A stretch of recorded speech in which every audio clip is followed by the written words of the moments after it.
শেহতীয়াকৈ উজনি অসমত যোনবোৰ বিশেষকৈ শিৱসাগৰ জিলাত যোনবোৰ অভিযান চলি আছে, কিছু স্বয়ম্ভু নেতাই তেওঁলোকে নিজকে SP বৰ্ডাৰ ইলেকশ্যন অফিচাৰৰ দৰে তেওঁলোকে ভাও ধৰি ঘৰে ঘৰে সোমাই তেওঁলোকে নিজেই আইন হাতত তুলি লোৱা এটা দেখা গৈ আছে।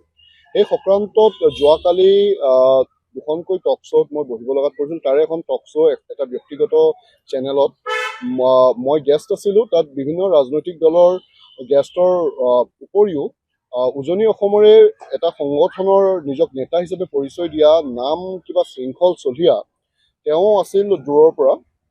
তেওঁ ষ্টুডিঅ'ত নাছিল, ষ্টুডিঅ'ৰ বাহিৰৰ পৰা তেওঁ জড়িত হৈছিল। আৰু সেই ক্ষেত্ৰত যেতিয়া মডাৰেটৰে এংকাৰে আৰম্ভণি কৰে শ্ব'টো আৰম্ভণি কৰাৰ পাছত মোক ক'বলৈ দিয়া হ'ল, আৰু মই সম্পূৰ্ণৰূপে শালীনতা বজাই আইনসংগতভাৱে যিখিনি কথা মই ক'ব লাগে আৰু যি হিচাপে আইনৰ বিৰুদ্ধে গৈ ৰুল অফ লক আণ্ডাৰমাইন কৰা হৈছে, কনষ্টিটিউচনেল চুপ্ৰিমেচিক তেওঁলোকে আপহেল কৰিবলৈ পৰা নাই জিলা প্ৰশাসনে। আৰু যিসকল লোকে আজি নিজক তেওঁলোকে আইন হাতত তুলি লৈ নিজক SP বৰ্ডাৰ বা ইলেকশ্যন অফিচাৰ হিচাপে তেওঁলোকে পৰিচয় দিবলৈ চেষ্টা কৰিছে, এনেধৰণৰ বিশৃংখলতা যদি সমাজখনত চলি থাকে তেতিয়াহ'লে দেশৰ সম্পূৰ্ণ আইন ব্যৱস্থাৰ বাবে এইটো ভাবুকি স্বৰূপ। এই কথাখিনি কোৱাৰ পাছত তেওঁ কথাখিনি যেতিয়া ক'ব ধৰিলে, তেওঁ কোনো কথা নাই বতৰ নাই, আইন আমি নামানো, দেশ থাকিলে আদেশ নালাগে, এনেধৰণৰ কথা ক'লে। আৰু তাৰ পাছত হঠাৎ কথা এটা কৈ দিলে যে বাংলাদেশে আমাক আইন শিকাব আহিছে। তেতিয়া মই সুধিলোঁ, বাংলাদেশী কোন? তেওঁ ক'লে, তই বাংলাদেশী, অপমানসূচক। তাৰ পিছত কেইবাবাৰো তেওঁ বাংলাদেশী বুলি মোক অভিহিত কৰিলে।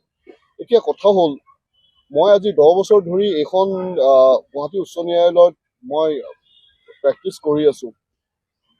আৰু মোৰ নামৰ পিছফালে অকল হুছেইন থকাৰ বাবে, নামৰ আগফালে মহম্মদ থকাৰ বাবে মোক বাংলাদেশী হিচাপে অভিহিত কৰি মোক জনমানসক যিখিনি মোক অপমানিত কৰা হৈছে, যিখিনি ডিফেম কৰা হৈছে, আৰু মোৰ ওপৰত যি এটা ভুৱা অভিযোগ তোলা হৈছে, এইটো সম্পূৰ্ণৰূপে বেআইনী আৰু আইনৰ বিৰুদ্ধে হয় এই গোটেই কথাখিনি।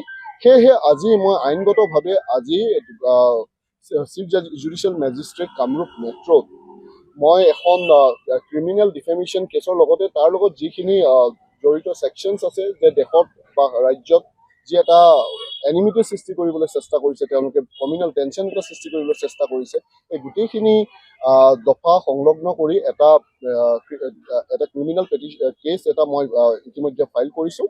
আৰু পৰৱৰ্তী সময়ত মই আৰু 1-2 দিনৰ ভিতৰতে মই চিভিল ডিফেমেশ্যন কেছ এটাও ফাইল কৰিম। আৰু তেওঁৰ বিৰুদ্ধে তেওঁ যিখিনি মোক আঘাত কৰিলে, ইনজিয়ৰ কৰিলে, এই ধৰণৰ ষ্টেটমেণ্ট দি কাৰণে, ইৰেছপনচিবল ষ্টেটমেণ্ট দি, তাৰ বাবে মই তেওঁৰ বিৰুদ্ধে এটা 5 কোটি টকাৰ এটা মই চিভিল ডিফেমেশ্যন কেছ এটা ৰুজু কৰা এটা সিদ্ধান্ত লৈছোঁ। আজি মই এটা